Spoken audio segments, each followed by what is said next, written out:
ശ്രുതിയുടെ അച്ഛനും അമ്മയും അമ്മായിയും വീട്ടിലോട്ട് വരുന്നുണ്ട്. പൊങ്കലായിട്ട് മക്കളെ ക്ഷണിക്കാനായിട്ടാണ് അച്ഛനും അമ്മയും അമ്മായിയും വരുന്നത്. ഇവരെ കാണുന്നതും മനോരമയ്ക്കൊരു പുച്ഛഭാവമായിരിക്കും. എല്ലാവരുടെയും സുഖവിവരമൊക്കെ അന്വേഷിക്കുന്നുണ്ട്. പ്രീതിയും ശ്രുതിയും അച്ഛനെയും അമ്മയെയും കെട്ടിപ്പിടിക്കുന്നുണ്ട്. വന്നിരിക്കച്ച എന്നൊക്കെ പറഞ്ഞ് അവരെയൊക്കെ ഇരുത്തുന്നു. ശ്യാമിന്റെ മുഖത്തോട്ട് ഇങ്ങനെ നോക്കുന്നുണ്ട് രാധമ്മായി. അമ്മായി ഇങ്ങനെ ദേഷ്യത്തിലാണ് നോക്കുന്നത്. എന്നാ ശ്യാമിനൊരു കുലുക്കം ഉണ്ടായിരിക്കില്ല. അഞ്ജലിയോട് സംസാരിച്ച് അവിടെ ഇരിക്കാം. മോളെ പ്രീതി, നീ പോയിട്ട് ഒരു തട്ടെടുത്തിട്ട് വാ. ഓ, തട്ട് കൊണ്ടുവന്നിട്ട് അതിൽ പഴകിയ കുറച്ച് ഫ്രൂട്ട്സ് വെച്ച് തരാനല്ലേ, അല്ലാതെ ഈ ദരിദ്രവാസികളെ കൊണ്ട് എന്ത് തരാൻ പറ്റാനാ എന്ന് മനോരമ ചിന്തിക്കുന്നുണ്ട്. അങ്ങനെ ഫ്രൂട്ട്സ് എല്ലാം അതിൽ വെക്കുന്നു. പിന്നീട് കവറിൽ നിന്ന് നോട്ടുകെട്ടുകളാണ് അതിന് മുകളായിട്ട് വെക്കുന്നത്. 20 ലക്ഷം രൂപയാണ് അച്ഛൻ ആ തട്ടിൽ വെക്കുന്നത്. ഇത് കാണുന്നതും മനോരമയുടെയും ശ്യാമിന്റെയും കണ്ണ് തള്ളുന്നുണ്ട്. പൈസ എടുത്തു വെക്കുന്നത് കാണുമ്പോൾ മുത്തശ്ശി ചോദിക്കുന്നുണ്ട്, എന്താ ഇത്, എന്തിനാ ഇത്രയും പൈസയൊക്കെ? നാട്ടില് ഞങ്ങൾക്കൊരു ടെക്സ്റ്റൈൽസ് ഉണ്ടായിരുന്നല്ലോ, കേസിൽ കിടക്കുന്ന ടെക്സ്റ്റൈൽസ്. കോടതി നമ്മുടെ ഭാഗത്തെ ന്യായം എന്ന് മനസ്സിലാക്കി നഷ്ടപരിഹാരമായിട്ട് 20 ലക്ഷം രൂപയാ തന്നത്. 10 ലക്ഷം രൂപ എൻ്റെ ശ്രുതി മോൾക്കും 10 ലക്ഷം രൂപ പ്രീതി മോൾക്കും. അവർക്കിഷ്ടപ്പെട്ട ആഭരണങ്ങള് അവര് പോയി വാങ്ങിച്ചോട്ടെ. എന്തിനാ അച്ഛൻ എന്തിനാ ആ പൈസ ഞങ്ങൾക്ക് കൊണ്ടുവന്നത്? ആ പൈസ അച്ഛൻ്റെയും അമ്മയുടെയും പേരിലിട്ടാ മതിയായിരുന്നില്ലേ? ഞങ്ങൾക്ക് എന്തിനാ? ഇതേ സമയത്ത് ശ്യാമും പറയുന്നുണ്ട്, അതെ അച്ഛൻ എന്തിനാ ആ പൈസ ഇങ്ങോട്ട് കൊണ്ടുവന്നേ?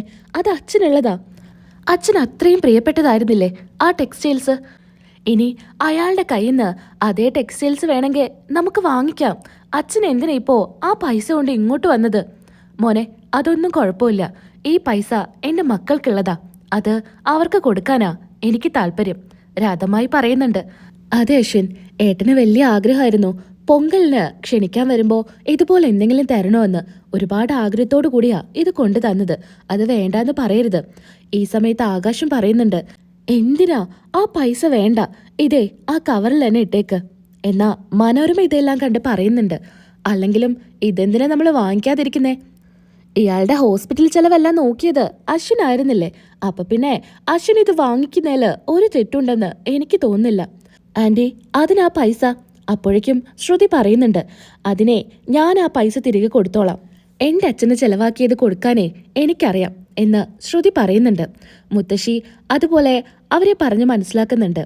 ഞങ്ങൾക്ക് ഏറ്റവും വലിയ സമ്പത്താ നിങ്ങളുടെ ഈ 2 മക്കള്. അവര് ഞങ്ങളുടെ വീട്ടിൽ കൊണ്ടുവന്ന തന്നെ ഏറ്റവും വലിയ കാര്യ. അതിനു മുൻപിൽ നിങ്ങൾ തരുന്ന ഈ ഒന്നുമല്ല. ഇതേ നിങ്ങൾ തന്നെ എടുത്തു വെക്കുക എന്നും പറഞ്ഞ് മുത്തശ്ശി അതെല്ലാം അവർക്ക് തന്നെ കൊടുക്കുക. ആകാശാണെങ്കിൽ അതെല്ലാം കവറിൽ ഇട്ട് കൊടുക്കുന്നുണ്ട്. എന്നാ പൊങ്കലിന് എല്ലാവരും നേരത്തെ അങ്ങോട്ട് വരണം. തലേ ദിവസം വരാൻ പറ്റുമെങ്കിൽ തലേ ദിവസം വാ എന്നൊക്കെ ക്ഷണിച്ച് ഇറങ്ങാൻ നിൽക്കുവാണ്. അത് പറ്റില്ല, ഭക്ഷണം കഴിച്ചിട്ടേ പോവാൻ പറ്റൂ. ആകാശ് പറയുന്നുണ്ട്, ഭക്ഷണം കഴിച്ചു കഴിഞ്ഞിട്ട് ഞാൻ തന്നെ വീട്ടിലോട്ടാക്കി തരാമെന്ന്. അങ്ങനെ എല്ലാവരും സന്തോഷത്തിൽ നിൽക്കുക. മനോരമയുടെയും ശ്യാമിന്റെയും മുഖം ഒട്ടും തെളിയുന്നുണ്ടായിരിക്കില്ല. പിന്നീടായിട്ട് മനോരമയോട് ശ്യാം പറയുന്നുണ്ട്, ആന്റി, ഇങ്ങനെ പോയാലേ ആ പൊങ്കലിന്റെ ദിവസം തന്നെ ഇവരുടെ എല്ലാം ശാന്തിമുഹൂർത്തം നടത്തുമെന്നാ എനിക്ക് തോന്നുന്നേ. പ്രീതിയും ആകാശം പറഞ്ഞിരുന്നല്ലോ ഇന്നേ വരെ അവരൊന്നിച്ചിട്ടില്ല എന്ന്. ആന്റിയുടെ സമ്മതമില്ലാതെ അവരൊന്നിക്കില്ല എന്ന്. ഇനിയിപ്പോ ഇതൊക്കെ വെച്ച് നോക്കുമ്പോ അവർക്ക് ഒന്നിക്കാൻ പറ്റിയ നല്ല സമയം പൊങ്കലിന്റെ അന്നാണെന്നാ എനിക്ക് തോന്നുന്നേ. അയ്യോ, അതൊരിക്കലും നടക്കാൻ പറ്റില്ല. ആന്റി, ശ്രുതിക്കിപ്പോ അശ്വിന്റെ അടുത്ത് കൂടുതൽ സ്നേഹം തോന്നി തുടങ്ങുന്നുണ്ടോ എന്നൊരു സംശയം. അശ്വിനും അതുപോലെ തിരിച്ചും സ്നേഹിക്കുന്നുണ്ടോ എന്ന് എനിക്കൊരു തോന്നല്. എനിക്കും അങ്ങനെയൊക്കെ തോന്നി. എന്തായാലും അവരെ തമ്മിൽ പിരിക്കണം. അതുപോലെ പ്രീതിയെയും ആകാശിനെയും ഒരിക്കലും അവരൊന്നായി ജീവിക്കരുത് എന്നൊക്കെ പറഞ്ഞ് മനോരമ അവിടെ നിന്ന് പോകുന്നു. പിറ്റേ ദിവസം എല്ലാവരും ഭക്ഷണം കഴിക്കാനായിട്ട് വരുന്ന സമയത്ത് മനോരമയും ആകാശും വീട്ടിലുണ്ടായിരിക്കില്ല. മുത്തശ്ശി ചോദിക്കുന്നുണ്ട് പ്രീതിയുടെ അടുത്ത്, മോളെ പ്രീതി, ആകാശം മനോരമയും എങ്ങോട്ടാ പോയേ? മുത്തശ്ശി, അവർ അമ്പലത്തിലോട്ട് പോയതാ. എന്നാ പിന്നെ മോൾക്ക് കൂടെ പോവായിരുന്നില്ലേ? എന്നോട് പറഞ്ഞത് ഫോൺ ചെയ്തിട്ടാ അമ്പലത്തിൽ എത്തിയതിന് ശേഷം. അതാ പിന്നെ എനിക്ക് പോകാൻ പറ്റാതിരുന്നത്. അപ്പോഴേക്കും മാല ഇട്ടുകൊണ്ട് നമ്മുടെ ആകാശ് വരുന്നുണ്ട്. മനോരമ ആകാശിനെ കൊണ്ട് മാല ഇടിപ്പിച്ചു. അപ്പൊ പിന്നെ ഒന്നും നടക്കില്ലല്ലോ. അതുകൊണ്ട് ഇത് കാണുന്നതും എല്ലാവരും ഒന്നും ഞെട്ടുന്നുണ്ട്. ആകാശിന്റെ അടുത്ത് ചോദിക്കുന്നുണ്ട്, നിങ്ങള് അമ്പലത്തിലോട്ട് തൊഴാൻ പോയതല്ലേ, മാല ഇടാനായിട്ട് പോയതാണോ? എനിക്കറിയില്ലായിരുന്നു മുത്തശ്ശി. എന്താ മനോരമേ, ആരോടൊരു വാക്ക് പറയാതെയാണോ ഇങ്ങനെ മാല ഇടുകയൊക്കെ ചെയ്യുന്നത്?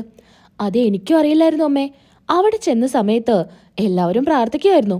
കൂട്ടത്തില് മലയ്ക്ക് പോവാൻ മാലയിടാന് കുറച്ചു പേരും ഉണ്ടായിരുന്നു. ആ സമയത്താ ആകാശിനെ തെറ്റിദ്ധരിച്ച് പൂജാരി കഴുത്തിൽ ഈ മാല കൊണ്ടിട്ടത്. പിന്നെ നമുക്കെന്തെങ്കിലും പറയാൻ പറ്റുമോ? ഏതായാലും മാല ഇട്ടു, ഇനി എന്തായാലും മല ചവിട്ടട്ടെ എന്ന് ഞാനും കരുതി. എന്നാലും തിരുമേനിക്ക് ഇങ്ങനെയൊക്കെ അബദ്ധം പറ്റുമോ എന്ന് മോഹൻ പറയുന്നുണ്ട്. ഏതായാലും പൂവൻ മാല ഇട്ടു, വിധി അങ്ങനെയായിരിക്കും. ഇനി വേണ്ടത്ര നോമ്പും എടുത്ത് മല ചവിട്ടണം എന്നൊക്കെ മുത്തശ്ശി പറയുന്നു.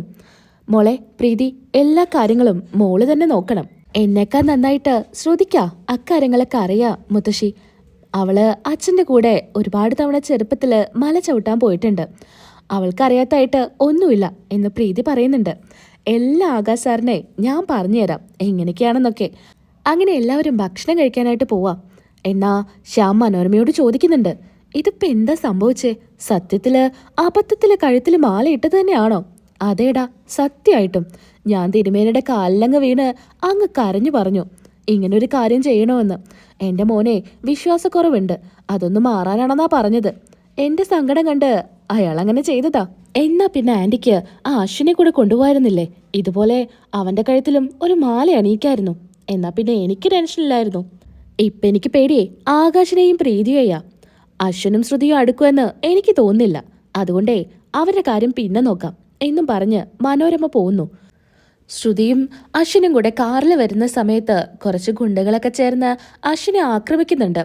നല്ല കണക്കിന് അങ്ങോട്ടും ഇങ്ങോട്ടും ഫൈറ്റ് ഉണ്ടാവുന്നുണ്ട്. ശ്രുതിയാണെങ്കിൽ രക്ഷിക്കാനായിട്ട് വരിക. ആ സമയത്ത് ശ്രുതിയെയും അവർ ഫലമായിട്ട് പിടിച്ച് അവിടെ നിന്ന് കൊണ്ടുപോകാനൊക്കെ ശ്രമിക്കുന്നു.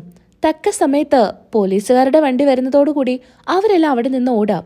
എന്നാ അശ്വിന്റെ ബോധം പോയി നിലത്ത് കിടക്കുന്നുണ്ടായിരിക്കും. ഒരനക്കം പോലും ഉണ്ടായിരിക്കില്ല.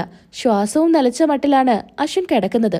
പെട്ടെന്ന് തന്നെ ശ്രുതി കരഞ്ഞുകൊണ്ട് CPR ഒക്കെ കൊടുക്കാണ്. അങ്ങനെ അശ്വിന് പെട്ടെന്ന് ശ്വാസം എടുക്കുന്നുണ്ട്. ബോധം തിരിച്ചു വരികയാണ്. കരഞ്ഞുകൊണ്ട് ശ്രുതി ചോദിക്കുന്നുണ്ട്, അശ്വിൻ സാറേ, ഞാൻ പേടിച്ചു പോയി, എന്താ സംഭവിച്ചേ? കുഴപ്പമൊന്നുമില്ല, നീ തക്ക സമയത്ത് എനിക്ക് CPR ഒക്കെ തന്നില്ലേ, അതുകൊണ്ട് ഇപ്പം പ്രശ്നമൊന്നുമില്ല. പിന്നെ ശ്രുതി, ഈ നടന്ന കാര്യം വീട്ടിലെ മുത്തശ്ശിയോടും അഞ്ജലി ചേച്ചിയോടൊന്നും പറയരുത്. അവർക്ക് വലിയ വിഷമാവും. ഞാൻ പറയും, ഉറപ്പായിട്ടും ഞാൻ പറയും. പറയല്ലേ പ്ലീസ്.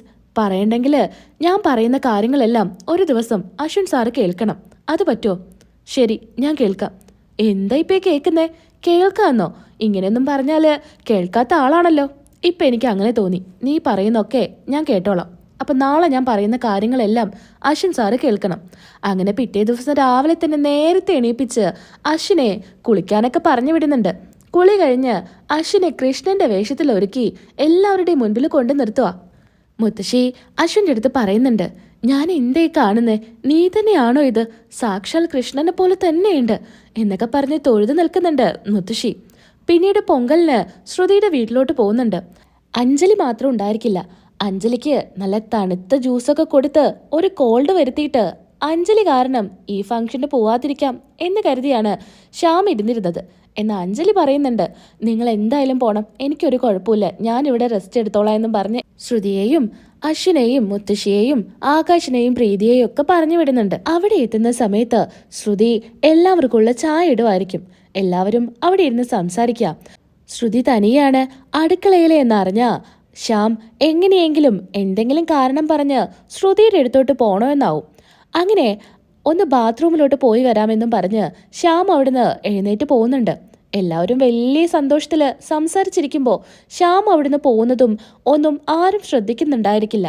ശ്യാം പോകുന്നത് അടുക്കളയിലോട്ടായിരിക്കും. ശ്രുതി അവിടെ ചായ ഉണ്ടാക്കുന്ന സമയത്ത് പതിയെ പുറകിൽ വന്നിങ്ങനെ ശ്രുതിയെ തൊട്ടില്ല എന്ന മട്ടിലിങ്ങനെ നിൽക്കുക. പെട്ടെന്ന് ശ്രുതി പേടിച്ച് കയ്യിലിരിക്കുന്ന പാലെല്ലാം ശ്രുതിയുടെ ഷോളിലൂടെയും ഡ്രസ്സിലൂടെയൊക്കെ അങ്ങ് പോകുന്നുണ്ട്. എന്താ നിങ്ങളീ കാണിക്കുന്നേ? ഞാൻ ആകെ പേടിച്ചു പോയി. അയ്യോ ശ്രുതി, ഞാൻ അറിയാതെ, ഞാൻ അടുക്കളയിൽ ചായ ഉണ്ടാക്കുന്നതിന് നിന്നെ എന്തെങ്കിലും സഹായിക്കണമെന്ന് കരുതിയിട്ട് വന്നതാ. നിന്റെ ദേഹത്തൊക്കെ ആയോ? ഞാൻ തുടച്ചു തരാം. ശ്യാമിനെയും ശ്രുതിയെയും ഒരേ സമയത്ത് കാണാത്തതുകൊണ്ട് തന്നെ അശ്വിൻ അടുക്കളയിലോട്ട് ചെല്ലുന്നുണ്ട്. അവിടെ ചെല്ലുമ്പോഴുള്ള കാഴ്ച ഇതായിരിക്കും. ഇത് കാണുന്നതും ദേഷ്യത്തിൽ നിൽക്കുകയാണ് അശ്വിൻ. ശ്രുതിയെ ഉറക്ക വിളിക്കുന്നുണ്ട്. ശ്രുതി, നീ എന്താ കാണിക്കുന്നേ? അത് ഞാൻ ചായ എടുക്കാൻ വേണ്ടി വന്നതാ. ചായ എടുത്ത് കഴിഞ്ഞില്ലേ? അല്ല, ഇയാളെന്താ അവിടെ നിൽക്കുന്നേ? ഞാൻ ബാത്റൂമിലോട്ട് വന്നപ്പോൾ എന്തെങ്കിലും സഹായം വേണോ എന്ന് ചോദിക്കാനായിട്ട് വന്നതാ. അവൾക്കേ ആരുടെയും സഹായം വേണ്ട, ഞാൻ സഹായിച്ചോളാം, നീ പൊക്കോ എന്നും പറഞ്ഞ് ശ്യാമിനെ പറഞ്ഞു വിടുന്നുണ്ട്. ഈ സമയത്ത് ശ്രുതി ഇങ്ങനെ പേടിച്ചാണ് അശ്വിന്റെ മുഖത്തോട്ട് നോക്കുന്നത്. എന്നാ അശ്വിൻ ശ്രുതിയോട് ഒരു തരത്തിലും ദേഷ്യപ്പെടുന്നില്ല.